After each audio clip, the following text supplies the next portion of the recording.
আলু ভাজা চানাচুর আর মুড়ি দিয়ে না মুড়ি খাচ্ছি, আলু ভাজা চানাচুর দিয়ে মুড়ি খাচ্ছে। তাই আমি পুরটা রেডি করছিলাম। এটা মোটামুটি রেডি হয়ে যায়, এখনো পারে হাত মুখ ধুয়ে নিয়েছি। আর আমি এখন বাড়ি আসলে আর এখন যাচ্ছি হাওয়া খেতে। ছোটবেলা থেকে আমরা সবাই একটা জিনিসের গল্প ভীষণ শুনেছি, মা বাবারা সবসময় যেটা নিয়ে সাবধান করতো যে কেউ ডাকলে অচেনা কেউ ডাকলে যাবি না, অচেনা কেউ কিছু দিলে খাবি না, কারণ তারা ছেলে ধরা হয়। তো আজকে মানে লিটারালি আমার সামনে সেই ব্যাপারটা ঘটছে। Hi guys, good morning, welcome back to my Bangla blog channel. I hope তোমাদের আজকের ব্লগটা দেখতে ভালো লাগবে। তো চলো আজকের ব্লগটা তো চলো আজকের ব্লগটা স্টার্ট করা যাক। আজকেও আমার চোখ মুখ ফুল চোখ মুখ ফুলে গেছে, দেখতেই পাচ্ছ। ফুল চাইনিজ ভাইব চলে এসছে একটা আমার মধ্যে। চোখগুলো ফুলে এরকম ছোট্ট ছোট্ট হয়ে গেছে। এনিওয়ে, আসলে ঠান্ডাটা লেগে যাচ্ছে না, অনেকবার করে স্নান করছি, তারপরে মেঝেতে শুচ্ছি, দেন হচ্ছে ঠান্ডা জল খাচ্ছি, মানে সব কিছু মিলিয়ে এফেক্ট তো একটা করবেই। আর ঠান্ডার এফেক্ট না করলে গরমের এফেক্ট করবে, বাট গরমের এফেক্টটা আমি সিরিয়াসলি লিটারেলি নিতে পারি না। ঠান্ডা হবে, সর্দি হবে, একটু চোখ মুখ ফুলবে, যা কিছু হবে it will be manageable. But ওই গা হাত পা জ্বালা করছে, মানে পাগল হয়ে যাচ্ছি, এটা আমি সিরিয়াসলি নিতে পারি না, যার জন্য আরও বেশি করে ঠান্ডাটা লাগছে। এনিওয়ে, আমি হচ্ছে বিছানাটাও এখনও তুলিনি, তো বিছানাটা গুছিয়ে নেব, নিয়ে ঘরটা শুধু ঝাঁট দেবো, দিয়ে তারপরে বসবো এডিটটা নিয়ে। রাত্রে ঘুমিয়ে পড়েছিলাম, এডিটার মানে শুতে শুতেই তো 12:30 বেজে গেছিলো। তো তারপরে আর এডিট করতে বসলে আমি পুরো শেষ একদম। তো ওদিকে আর যাইনি। মোটামুটি ফাইলগুলো আমি একসাথে করে রেখেছি, বাট এডিটটা এখন করতে হবে। তো এখন ফটাফট এগুলো পরিষ্কার করে নিই। পরিষ্কার করব কি দাঁড়া দেখাচ্ছি। বাবান এখানে টেবিল ফ্যানটা রেখে চালাতো, অবস্থা দেখো। এই জায়গাটা ফুল মশা মোড়ে ভর্তি হয়ে আছে। তো এইটা বেড পুরো সব আমি এখন ঝাড়বো। এটাই হচ্ছে পরিষ্কার করার। তো বিছানাটা তুলে নিয়ে আমি এগুলো ঝেড়ে ঘরটা ঝাড় দিয়ে নিই। Good morning and welcome to the bubble paradise. তো সকালবেলা স্নান টান কমপ্লিট, এখন পার ডে 3বার 4বার তো হয়েই যাচ্ছে। আই থিঙ্ক তার জন্য আরও বেশি গরম লাগছে মনে হয়। তো এখন যাচ্ছি পড়াতে, চা খাওয়া কমপ্লিট, মুখ ধোয়া কমপ্লিট। তো আজকে একটু দেরিও হয়ে গেছে, তো প্রায় 8টা বাজে। তো চলো এখন পড়িয়ে আসি, তারপরে দেখি কী করা যায় না যায়। অফিসে তো যাবো, তো চলো যাই। আমি আজকে একটু আলু ভাজা চানাচুর আর মুড়ি দিয়ে না মুড়ি খাচ্ছি, আলু ভাজা চানাচুর দিয়ে মুড়ি খাচ্ছি। তো বাড়ি এসে খাওয়া দাওয়া করে আবার একবার স্নান করেছি, করে তারপরে এখন এই বেরোচ্ছি। আগে যাব অফিসে, তারপরে যাব সেন্টারে। ব্লকের কাছে যাচ্ছি এখন সেন্টারে। আর দুরন্ত রোদ্দুর আর দুরন্ত গরম পুরো লাগছে হাতের উপরে আর মুখের উপরে, সুন্দর লাগছে। তো চলো যাই, গিয়ে সেন্টারে যাই, তারপর কথা হবে। বেরিয়ে গেছে, আমি বাসন টাসনগুলো মেজে আসলাম। বাবানের কটা জামা কাপড় আছে সেগুলো একটুকুনি ধোবো। তার আগে একটা ফ্রুটি খেয়ে নিচ্ছি, তারপরে ঘরটার একেবারে মুছে টুছে একেবারে ফ্রেশ হয়ে যাব। ফ্রেশ হওয়ার পর কোনো কাজই থাকে না। নো, আজকে আবার কাজ আছে, তাই তো আমি ভুলেই গেছিলাম। বিকেলে একটুকুনি মোচার চপ হবে, তো মোচাটা উনি সিদ্ধ তো করে রেখেছে, বাট ওই ভাবছি ওই ব্যাপারটা করে ব্যাপারটা ওই যে ইয়েটা মানে আর কি ওই কষানোটা করে রাখবো, তারপরেই ফ্রেশ হবো। হ্যাঁ, এটা আমি ভুলে গেছিলাম, মাথা থেকে বেরিয়ে গেছিল। আগে ফ্রুটিটা খেয়ে নিয়ে তারপর যাচ্ছি। 2টা বাজতে 10 মিনিট বাকি, ফ্রেশ হয়নি এখনো। আসলে অনেক দিন পর একজন অনেক পুরনো বন্ধু ফোন করেছিল, ওর সাথেই কথা বলতে বলতে একটু টাইম হলো। তার মধ্যে বাবানের জামা কাপড়গুলো আবার ইয়ে করলাম, ধুয়ে ছাদে মেলে দিয়ে আসলাম। আর তারপরেও কি করছিলাম সেটাই দেখাবো। নিয়ে রান্নাঘরে আসলাম। মোচার চপ হবে রাত্রে, তাই আমি পুরটা রেডি করছিলাম। এটা মোটামুটি রেডি হয়ে যায়, এখনো বাকি আছে, তো বন্ধ করে দিয়েছি গ্যাস। বাকি যেটুকু আছে সে টুকু সন্ধ্যেবেলাতেই করবো, এখন আর করে রাখবো না। ওই জন্য বললাম মোটামুটি রেডি হয়েছে, ফুললি রেডি হয়নি। আর এখন ফাইনালি আমি যাচ্ছি ফ্রেশ হতে। 3টে বাজে, লাঞ্চ টাঞ্চ করে এই ঘরে আসলাম। আর হাতে আমার একটা ফ্রুটি, আমার আজকে ফ্রুটি ডে চলছে। অ্যাকচুয়ালি আজকে না, কালকে রাত 12টার থেকে খাচ্ছি। রাত 12টার সময় বাবা আবার উঠে গিয়ে, মানে আমার তখন এমন ইচ্ছা হচ্ছে, ফ্রুটি ক্রেভিংস হচ্ছে না, 12টার সময় উঠে গিয়ে আমাকে আবার ফ্রুটি এনে দিয়েছে। তো ইয়েস, এইটাই লাস্ট পাউচ ছিল। এবার আসলে বড় চলে আসবে। এগুলো শেষ না হলে না, কালকে আমি বলছিলাম একটা ফ্রুটি নাও, বলে কিনা ফ্রুটি তো আছে, ওগুলাকে শেষ করো। খেয়েই নিলাম, অত কি। তো এখন এটা খাই, আর আপাতত কোনো কাজ নেই। সেন্টার থেকে জাস্ট বেরোলাম, তো যাবো এখন ব্লকে। দেখা যাক আবার কতটা কাজ আছে না আছে, তো যাই, তারপরে দেখছি। আর রোদটা জাস্ট দেখাচ্ছি, দা এই হচ্ছে সুন্দর রোদ, এদিকে ছায়া আছে, এদিকে রৌদ্র আছে, বেরোলেই হয় ব্যাস। রেডি হয়ে গেছি। আজকে এই কুর্তিটাই পরেছি, কালকে রাত্রে যে কুর্তিটা পরে বাড়ি থেকে এসেছিলাম ওটাই পরে নিয়েছি। এখন ফটাফট বেরোচ্ছি। অফিস শেষ, যাচ্ছি এখন বাড়ি। তো বেরোনোর আগে হঠাৎ বিআইও সাহেব ডাকলো প্রজেক্টটা সেটিংস করার জন্যে। আমি আর মাসুদ আর অরূপ 3জন ছিলাম। আর অনেকগুলো রয়েছে, সেগুলো আর হয়নি। একটা মতো ঠিকঠাক করে বেরিয়ে আসলাম, আর কালকে খানিকটা করা হবে। তো যাচ্ছি এখন বাড়ি, আর পিছনে মাসুদ। বাড়ি এসে চেঞ্জ করে হাত মুখ ধুয়ে নিয়েছি, আর আমি এখন রান্নাঘরে। আলু সিদ্ধ, ভাতটা মানে চালটা এখনো যদিও দেইনি। এই গ্যাসটা একটু ডিস্টার্ব করছে, বাপরে বাপ, পারবো না। আর এই যে 1 মিনিট ফ্ল্যাশটা অন করি, ব্যাটারটাও গুলে নিলাম। এখানে এবার এটা পুরোটা কমপ্লিট করব, তারপর দেখাচ্ছি। পুর রেডি করে বানিয়ে নিয়েছি আমি। এখানে তেল অলমোস্ট রেডি, ব্যাটার তো রেডি হয়েই ছিল। এখন ফটাফট ভাজবো।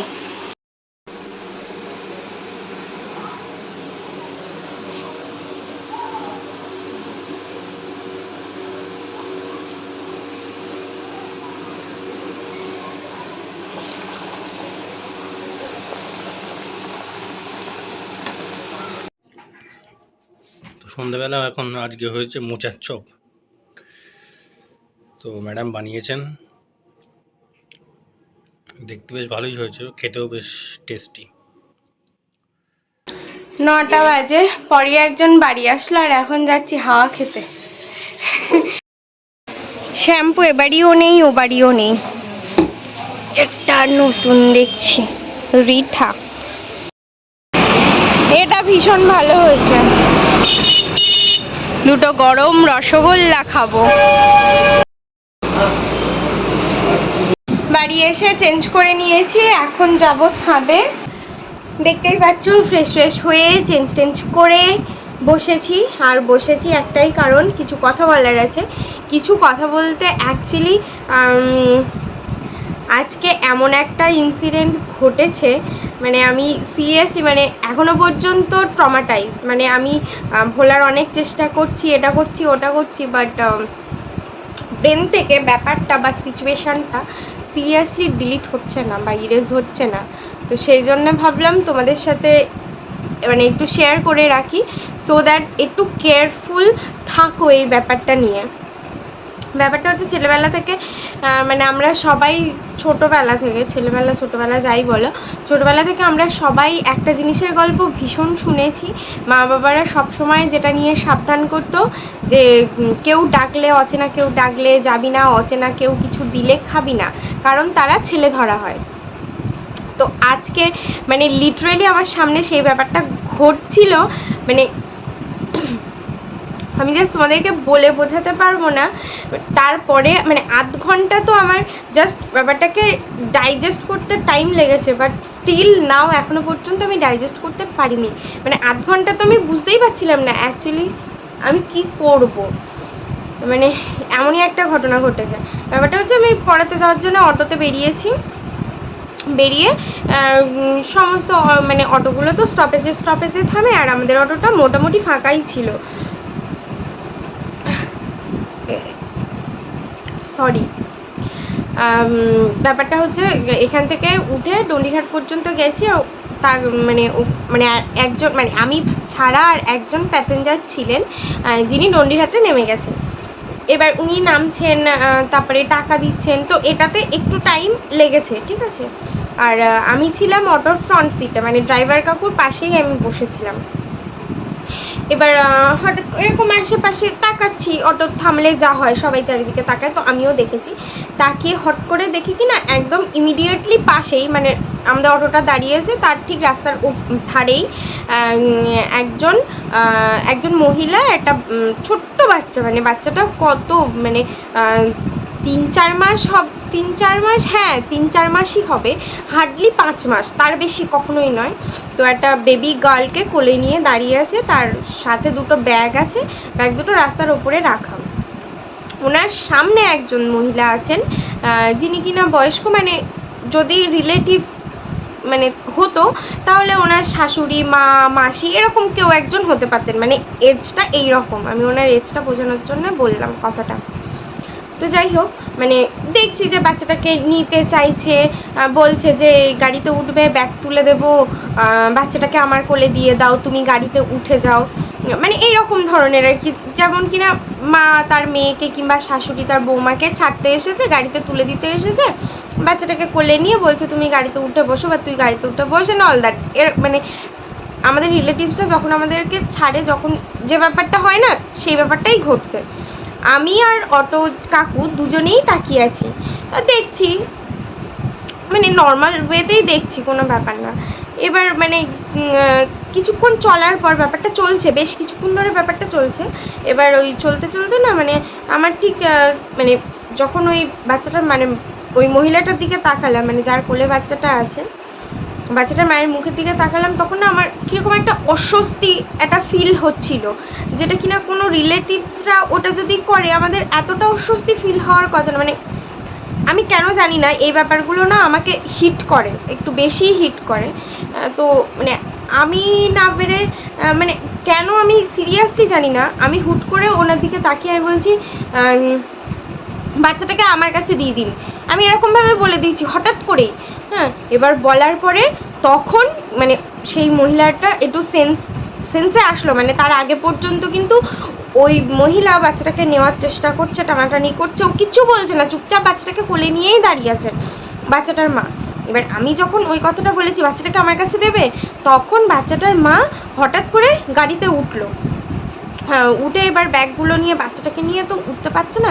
এবার আরেকজন একটা ছেলে, মোটামুটি হ্যাঁ একটা ছেলে, তার পাশ থেকে উঠে এসে, মানে সেও আর কি অটোতে উঠবে, দূর থেকে হেঁটে এসে উঠলো। এবার তখন ড্রাইভার কাকু বললো যে আপনি একটুখানি ওনার ব্যাগটা তুলে দিন তো। এবার ওই দাদাটা ব্যাগটা তুলে দিল ওনার, আর ও তাড়াতাড়ি বাচ্চাটাকে নিয়ে, মানে কোলে নিয়েই মাঝখানে মাঝখানে যে রোটা হয় অটোর, ওখানে উঠে এসে বসলো। আই নো এই পার্টটা একটু বড় হয়ে যাচ্ছে, বাট সিরিয়াসলি তোমাদের এটা জানার দরকার। এবার মাঝখানের ওইটাতে এসে বসলো। এবার আর ওই যে মহিলাটা বাচ্চাটাকে নিয়ে টানাটানি করছিল, ব্যাগটা তুলে দিচ্ছিলো, আরেকজন যে একটু বয়স্ক মহিলা ছিল, ও অন্য সাইড, মানে রাস্তার সাইড দিয়ে ঘুরে এসে ঠিক ওই মেয়েটারই পাশে আবার বসলো উঠে। তখন না ওর, মানে বাচ্চাটার মায়ের মুখের অস্বস্তিটা আরও বেশি যেন বেড়ে গেল। হ্যাঁ, তখন আমি পুরো পিছন দিকে একদম ঘুরে তাকিয়ে বসেছি, সঙ্গে অটো কাকুটাও। এবার দুজনেই ঘুরে তাকিয়ে বসেছি। তারপরে হচ্ছে আরও লোকজন এসছে। এবার অটো কাকুটাও তখন বুঝতে পেরেছে দেয়ার ইজ সামথিং ফিশি, আর আমিও তখন মানে পুরোপুরি কনফার্ম যে এই কিছু একটা ব্যাপার ঘটছে এখানে। এইবার হচ্ছে তখন ওই যেই পাশে উঠে বসেছে অটো কাকুটার সঙ্গে সঙ্গে বলছে কি না যে মাসি তুমি নেমে যাও এখান থেকে, মাসি তুমি নেমে যাও, আমার প্যাসেঞ্জার আছে। তখন প্যাসেঞ্জারও আসছিলেন, ওই দুটো, মানে একজন আঙ্কেল আন্টি 2-3টে বাচ্চা নিয়েও আসলো, এসে বসলো। এবার ও নামবে না অটো থেকে, বলছে না আমাকে একটুখানি সামনে গিয়ে নামিয়ে দেবে, আমি সামনে নেমে যাব। এবার বলে ওই বাচ্চাটার মায়ের দিকে তাকিয়ে হঠাৎ করে ওরকম, মানে সে কেঁদে ওঠার মতন করে বলছে তুই আমার বাচ্চাটার আমার কোল থেকে ছিনিয়ে নিলি, তুই আমার বাচ্চাটাকে আমার কোল থেকে ছিনিয়ে নিলি, মানে এরকমভাবে বলে যাচ্ছে। তখন না আমার মাথাটা পুরো গরম হয়ে গেছে।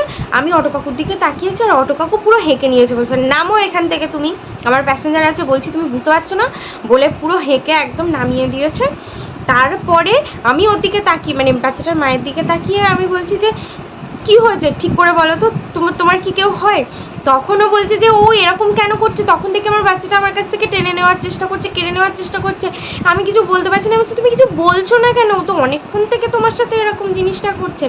এবার অটো কাকু, আমি, তারপরে আরও যে আঙ্কেল আন্টিটা উঠলো, ওনারাও সবাই বলছে তোমার কেউ হয় না, এতক্ষণ ধরে তোমার কোল থেকে তোমার বাচ্চাটা নেওয়ার চেষ্টা করছে, তুমি কিছু বলছো না। বলছে না আমি ওরকম মেয়ে না।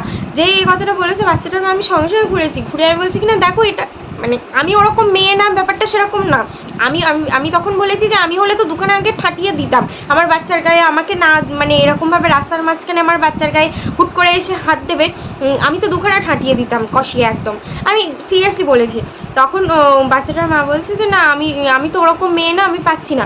আমি বলছি ওরকম মেয়ে না মানে তোমার বাচ্চাটা তোমার কোল থেকে নিয়ে যদি ও পালায় কিংবা বাই চান্স কোনো অ্যাক্সিডেন্ট হয়ে যায়, অ্যাক্সিডেন্ট বিভিন্ন রকম হতে পারতো, সমস্ত মানে একদম পুরো মেন রোডের ওপর, টাকি রোডের ওপর ব্যাপারটা ঘটছে। তো আর সবাই না লোকজন অনেক আছে, কিন্তু সবাই ভাবছে মানে ও যেহেতু বাচ্চাটার মা কিছু বলছে না, সবাই ভাবছে ওর রিলেটিভস, যেরকম হয় বাচ্চাকে আদর করতে চায় এইরকম সবাই ভেবে কেউই কিছু বলছে না।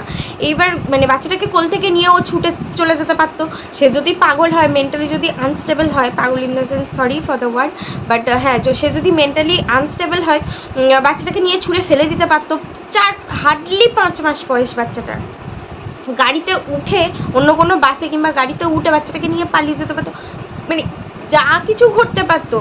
আর ওর মা তখন বলছে যে না আমি ওরকম মেয়ে না। আমি বলছি ওরকম মেয়ে না মানেটা কি, তোমার কোল থেকে তোমার বাচ্চাটা নিয়ে যাচ্ছে, তুমি ওরকম মেয়ে না হলে তো তোমার বাচ্চাটা যাবে, আর তো কিছু হবে না। এবার তারপরে যেই বলেছে, এবার অটো কাকুটাও ওরকম জোরে কথা বলে উঠেছে, প্লাস যে আঙ্কেল আর আন্টিটা উঠেছিল তারাও বলছে এরকমভাবে তুমি কেন বলছো, তোমার তো অ্যাটলিস্ট কিছু না হোক তোমাকে তোমার 2-1জন লোকজন তো ডাকা উচিত ছিল, কারণ ওখানে সবাই ঘুরে বেড়াচ্ছে আশ দিয়ে পাশ দিয়ে, একজনকে তো তুমি বলবে যে দাদা দেখুন এ আমার সাথে এরকম করছে, বাচ্চাটাকে নেওয়ার চেষ্টা করছে। এবার যখন বললো তখনও বলছে যে হ্যাঁ আমার ভুল হয়েছে। আমি বলছি দেখো রাস্তাঘাটে বাচ্চা নিয়ে চলো, নিজের জন্যে না হোক অন্তত বাচ্চাটার জন্যে, তুমি তো বাস কিছুই না, শুধু বলবে এই আমার বাচ্চার গায়ে হাত দিচ্ছ কেন, এই কথাটা বললেই 2টো লোক তোমার পাশে দাঁড়িয়ে থাকবে, যেহেতু তুমি রাস্তার ওপরে তোমার সাথে জিনিসটা ঘটছে। তখনও বলছে যে হ্যাঁ আমার কিছু বলা উচিত ছিল বা কিছু করা উচিত ছিল, বাট ও অনেকক্ষণ থেকে ওরকম করছিল, আমি কিছু বুঝতে পারছিলাম না কি করব। আর ভয়ও পেয়ে গেছে স্বাভাবিক, বাট মানে ভয়টা ওখানে পাওয়া উচিত ছিল যে বাচ্চাটার যদি কিছু হয়ে যায়। তো যাই হোক, একজন মানে ও হয়তো নতুন চলাফেরা করে না কোনো দিন, প্রথম দিন বেরিয়েছে ছোট্ট বাচ্চা নিয়ে, প্লাস সাথে 2টো ব্যাগ আছে। তো যাই হোক মানে সেই ব্যাপারটা আমি জাস্ট মানে মাথার মধ্যে মানে কীভাবে পাক কাচ্ছে আমি তোমাদেরকে বলে বোঝাতে পারবো না, মানে যেন একদম চোখের সামনে সেই ছেলে ধরার ঘটনাটা মানে দেখতে পেলাম। এনিওয়ে মানে ভীষণ বাজে একটা এক্সপিরিয়েন্স হলো আজকে। রাস্তাঘাটে চলতে গেলে অনেক রকমের অভিজ্ঞতা হয়, গল্পটা বলতে বলতে আই নো 10 মিনিটস হয়ে গেছে, 11 মিনিট হতে যায়, বাট প্লিজ স্কিপ না করে তোমরা এটা দেখো বা শুনো। আর রাস্তাঘাটে এমন কিছু হলে প্লিজ নিজে কিছু না করতে পারো, হেল্পের জন্য অন্তত অ্যাটলিস্ট চেঁচিও, মানে এইটুকুনি বলার। এনিওয়ে আর বক করবো না, 11 মিনিট চলছে। Well that's all for the day. I hope তোমাদের আজকে ব্লগটা দেখতে ভালো লেগেছে। যদি ভালো লেগে থাকে please do like share and subscribe the Purple Paradise. আবার দেখা হবে কালকে with a brand new blog. Till then tata, bye bye, good night. I've changed for the better this time. I thought I would never be fine.